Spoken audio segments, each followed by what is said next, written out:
खबर के साथ करते जो कि प्रतापगढ़ से मिल रही है। धार्मिक स्थलों से उतरवाए गए 350 लाउड स्पीकर। पुलिस ने सुबह 5 बजे धार्मिक स्थलों पर कार्रवाई की है। नियम कानून का उल्लंघन कर रहे धार्मिक स्थलों पर पुलिस का एक्शन देखने को मिला है। कई लाउड स्पीकर के जरिए इलाके में ध्वनि प्रदूषण कर रहे थे। धार्मिक स्थल पुलिस प्रशासन के निर्देशों के बाद भी लगातार कर रहे थे, उनके निर्देशों का उल्लंघन हो रहा था। एसपी समेत जिले के सभी अधिकारियों ने ये बड़ी कार्रवाई की है। तो बड़ी खबर ये आपको बता रहे हैं, नियम कानून का उल्लंघन का ये आरोप है। तो जहां पर मजहबी शोर पर सुबह सुबह ही बड़ी कार्रवाई हुई है। एसपी के नेतृत्व में पुलिस प्रशासन ने धार्मिक स्थलों पर शोर कर रहे लाउड स्पीकरों पर कार्रवाई की है। और प्रतापगढ़ जिले के अलग अलग इलाकों से बताया जा रहा है कि 350 लाउड स्पीकर धार्मिक स्थलों से उतारे गए हैं। पुलिस ने सुबह 5 बजे से 7 बजे तक ध्वनि प्रदूषण फैला रहे धार्मिक स्थलों पर कार्रवाई की है। साथ ही धार्मिक स्थलों पर नियम कानून का उल्लंघन करके लाउड स्पीकर लगाने वाले पर एफआईआर की भी कार्रवाई की जा रही है। ऐसे कार्रवाई जो है प्रतापगढ़ के नगर कोतवाली, रानीगंज, लालगंज, कुंडा पट्टी समेत सभी थाना क्षेत्रों में एक्शन हुआ है। शासन स्तर और पुलिस मुख्यालय द्वारा निर्गत निर्देशों के क्रम में आज 27 तारीख को सुबह 5 बजे से 7 बजे तक सभी राजपत्रित अधिकारियों के नेतृत्व में सभी थाना प्रभारी, सभी चौकी इंचार्ज, हल्का प्रभारी सभी के द्वारा एक विशेष अभियान चलाया गया, जिसके क्रम में अवैध लाउड स्पीकर और ध्वनि विस्तारक यंत्र उनकी वॉल्यूम कम कराना और उनको वहां से उतरवाया गया है।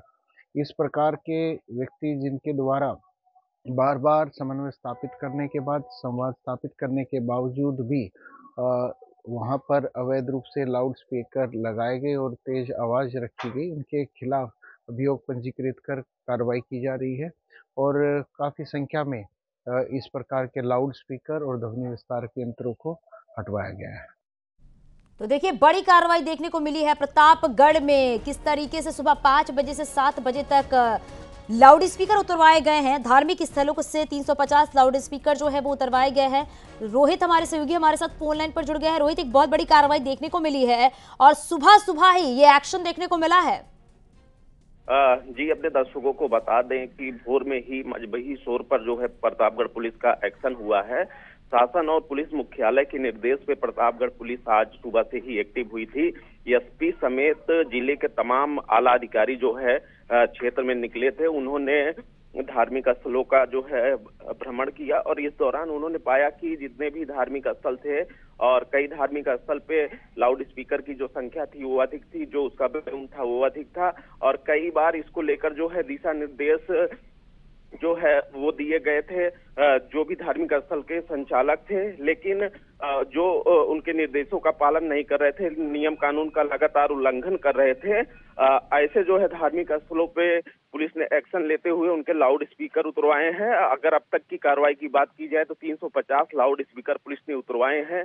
कई धार्मिक स्थल के वॉल्यूम जो है कम कराए हैं और कई संचालक जो कि बार बार इस नियम का उल्लंघन कर रहे थे, नियम कानूनों को मान नहीं रहे थे, ऐसे संचालक के खिलाफ जो है एफआईआर दर्ज करने की भी कार्रवाई की जा रही है। तो कहीं ना कहीं ये प्रतापगढ़ पुलिस का बड़ा अभियान है।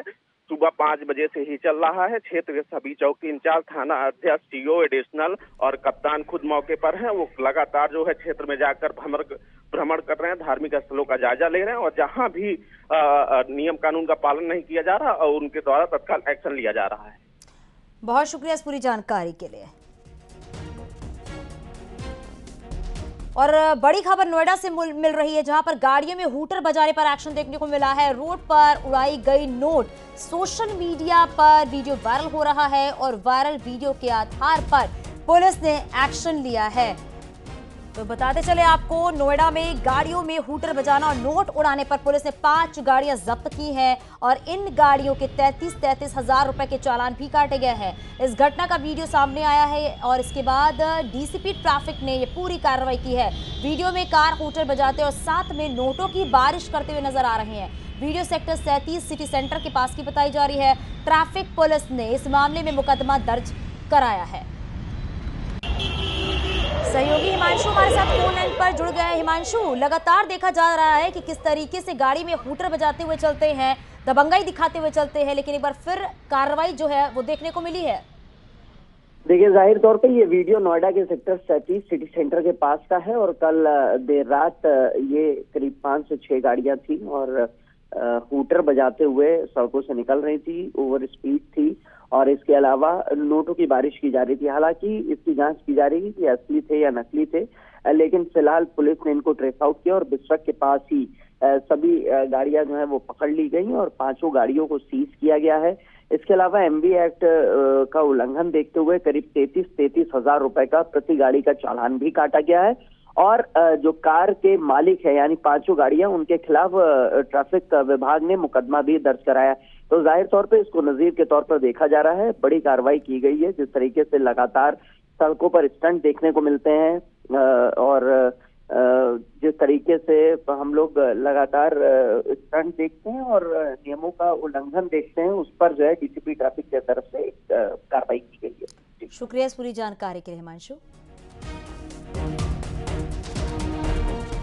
उत्तरकाशी में टनल हादसे के बाद चल रहे रेस्क्यू ऑपरेशन से जुड़ी ये खबर अपडेट आपको दे दे। प्रधानमंत्री नरेंद्र मोदी के प्रमुख सचिव पीके मिश्रा का आगमन आज टनल की साइट पर सुबह 9:30 बजे पहुंचने का कार्यक्रम बताया जा रहा है। उत्तराखंड के मुख्य सचिव एस संधू भी इस दौरान मौजूद रहेंगे। टनल में चल रहे रेस्क्यू काम का जायजा लेंगे। रेस्क्यू ऑपरेशन की स्ट्रैटेजी को लेकर ये पूरी चर्चा होगी।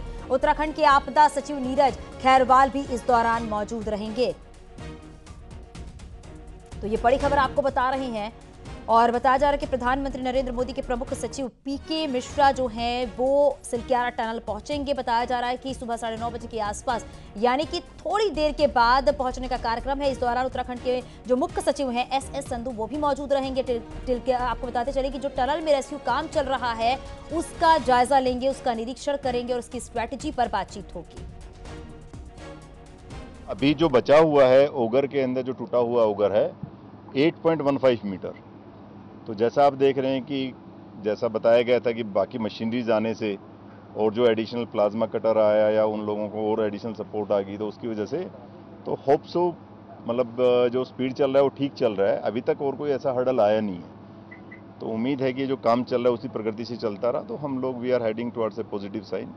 तो अच्छा चल रहा है। समय सीमा अगेन फिर आप पूछेंगे, कोई बता नहीं सकता है, क्योंकि जैसे समय सीमा के बारे में कोई भी गैस या प्रिजम्पशंस की जाती हैं वो सब एक जस्ट प्रिजम्पशन ही होती है।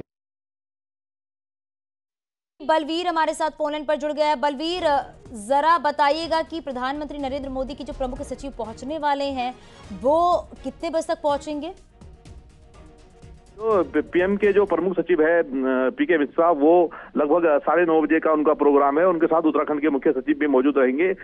कुल मिला के यही है कि किस तरह से काम चल रहा है। 5 प्लान जो तैयार किए गए हैं उसको लेके जो यहाँ पे अधिकारी है, जो एजेंसियां हैं, उनके अधिकारियों के साथ बैठक की जाएगी और किस तरह से ये रेस्क्यू ऑपरेशन आगे बढ़ रहा है और जिस तरह से 16 दिन हो गए, लंबा समय हो गया है, तो पूरी चर्चा वो अधिकारियों के साथ करेंगे और फीडबैक लेंगे कि कहाँ से जल्दी ये जो रेस्क्यू ऑपरेशन है इसको सफलता मिल सकती है।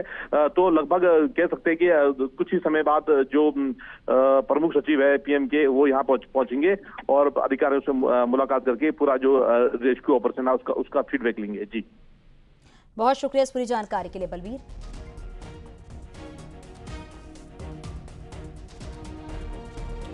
कल यूपी के मंत्री देंगे अपने कामकाज का ब्यौरा। सीएम योगी के आगामी कार्यक्रम की अगर बात की जाए, कार्य योजना की अगर बात की जाए तो मंत्रियों को लक्ष्य देंगे। सीएम योगी ने 28 नवंबर को मंत्रियों की बैठक बुलाई है। लोक भवन में कैबिनेट बैठक के बाद मंत्रिमंडल की बैठक होगी। सीएम योगी ने मंत्रिमंडल की बैठक में सभी कैबिनेट मंत्री और राज्य एवं स्वतंत्र प्रभार मंत्री बुलाए हैं। मंत्रिमंडल बैठक में प्रभार वाले जिलों के फीडबैक रिपोर्ट और आगामी एजेंडे पर मंथन होगा। लोक भवन में आयोजित कैबिनेट बैठक में अनुपूरक बजट के प्रस्ताव पर मोहर लगेगी। और सहयोगी संकेत हमारे साथ फोन लाइन पर जुड़ गए। संकेत, जो बैठक होने वाली है वो काफी अहम बैठक है। बैठक को लेकर क्या जानकारी और क्या एजेंडा इस बैठक का? बिल्कुल, कल मुख्यमंत्री योगी आदित्यनाथ ने लोक भवन में कैबिनेट की बैठक बुलाई है। कैबिनेट की बैठक 4 बजे होगी। इसमें जो अनुपूरक बजट से जुड़े हुए तमाम प्रस्ताव हैं उन पर मोहर लगेगी और इसके बाद मुख्यमंत्री योगी आदित्यनाथ ने सभी मंत्रियों की, कैबिनेट की बैठक में सिर्फ कैबिनेट के मंत्री रहते हैं, लेकिन कैबिनेट की बैठक के बाद सभी, चाहे वो कैबिनेट के मंत्री हो, राज्य मंत्री हो, स्वतंत्र प्रभार मंत्री हो, उन सभी को बुलाया गया है और उसके बाद मंत्रिपरिषद की बैठक होगी कैबिनेट के बाद। और इस मंत्रिपरिषद की बैठक में सभी मंत्री अपने कामकाज का ब्यौरा पेश करेंगे कि आखिर उन्होंने क्या कुछ कामकाज किया, और यही नहीं, जो उनके प्रभार वाले जिले थे वहां की रिपोर्ट क्या है, इन सभी बिंदुओं पर मंथन किया जाएगा और अगला लक्ष्य मुख्यमंत्री योगी आदित्यनाथ इन मंत्रियों को देंगे। तो जाहिर सी बात है कि लोकसभा चुनाव से पहले योगी आदित्यनाथ की ये मंत्रिपरिषद की बैठक काफी अहम मानी जा रही है।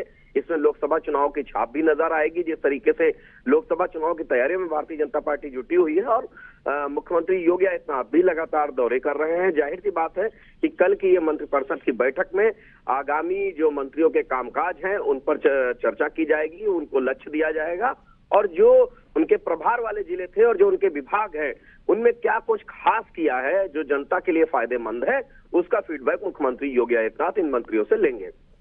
बहुत शुक्रिया इस पूरी जानकारी के लिए।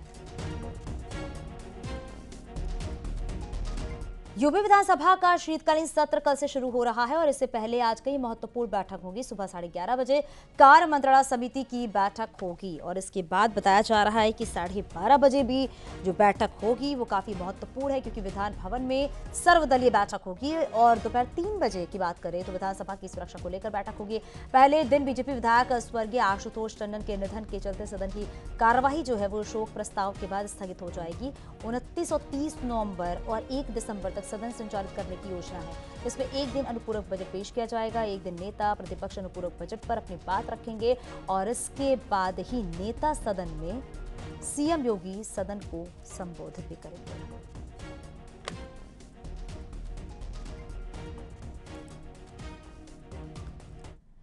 विधानसभा के शीतकालीन सत्र में अनुपूरक बजट भी लाया जाएगा, जिससे कि यूपी के विकास को रफ्तार मिलेगी। वहीं कल योगी कैबिनेट की अहम बैठक भी होने वाली है और सहकारी समितियों के जरिए ही ग्रामीण अर्थव्यवस्था को मजबूती देने की तैयारी चल रही है, जिसमें योगी सरकार पैक्स को 10 लाख का ब्याज मुक्त ऋण देगी। पैक्स के ऋण के ब्याज का जो प्रस्ताव अनुपूरक बजट को भेजा जाएगा और इसके साथ ही अनुपूरक बजट में पीडब्ल्यूडी के 5,000 करोड़ रुपए भी मांगे हैं। योगी कैबिनेट की बैठक में अनुपूरक बजट के प्रस्ताव को मंजूरी दी जा सकती है।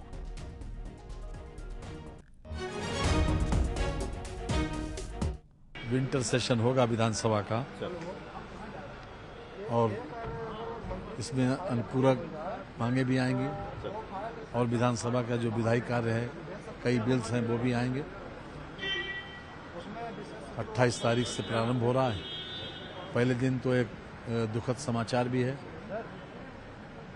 निश्चित रूप से जैसी विधानसभा की परंपरा रही है, तो वैसे तो कार्य मंत्रणा समिति ही इसको तय करती है, लेकिन ये परंपरा रही है कि पहले दिन जो है वो श्री आशुतोष टंडन जी जो हमारे सम्मानीय विधायक थे, उनका निधन का विदेश होगा। हर तरह से हमारा फोकस विकास पर है, विकास विकास और विकास।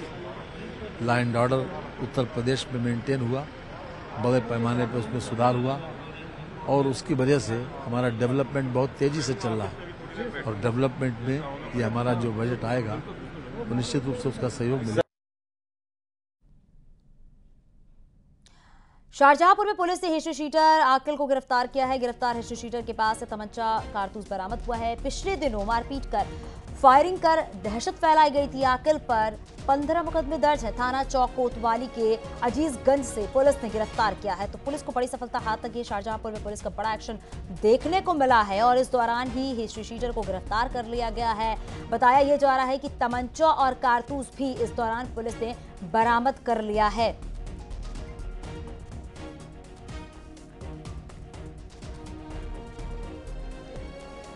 जालौन में शातिर बदमाशों से पुलिस की मुठभेड़ हो गई है। खुद को घिरता देखकर बदमाशों ने पुलिस टीम पर कई राउंड फायरिंग कर दी है। पुलिस की जवाबी फायरिंग में 4 शातिर बदमाशों में एक बदमाश को गोली लगी है। वहीं 3 बदमाशों को पुलिस ने गिरफ्तार कर लिया, जबकि तीसरा शातिर अपराधी मौके से फरार हो गया है। गिरफ्तार तीनों बदमाशों के पास से मैरिज हॉल से चोरी, सोने चांदी की गहने और नकदी बरामद कर ली गई है। पकड़े गए चोरों पर कई आपराधिक मुकदमे भी दर्ज हैं। तो मुठभेड़ में एक बदमाश जो है उसके पैर में गोली लगी है। पुलिस ने 3 बदमाशों को गिरफ्तार किया है। जीरो टॉलरेंस की नीति पर काम किया जा रहा है। देखा जा रहा है किस तरीके से बदमाशों पर लगाम लगाई जा रही है और सोने चांदी के गहने और नकदी जो है वो बरामद कर ली गई है। और ये तस्वीरें उस वक्त की देख रहे हैं जब ये मुठभेड़ हुई और मुठभेड़ के बाद 3 बदमाशों को गिरफ्तार किया गया।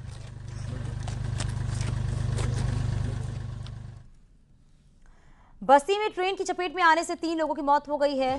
टेनिच गौर रेलवे स्टेशन के बीच ये हादसा हुआ है। यहाँ पर रेलवे ट्रैक पार करते समय मासूम बच्चे समेत 3 लोग मालगाड़ी की चपेट में आ गए। ट्रेन के ड्राइवर ने घटना की सूचना स्टेशन को दे दी। सूचना पर पहुंची पुलिस ने शव को कब्जे में लेकर पोस्टमार्टम के लिए भेज दिया है। बताया जा रहा है कि तीनों रांची के रहने वाले हैं और यहाँ किसी भट्टे पर काम करते थे।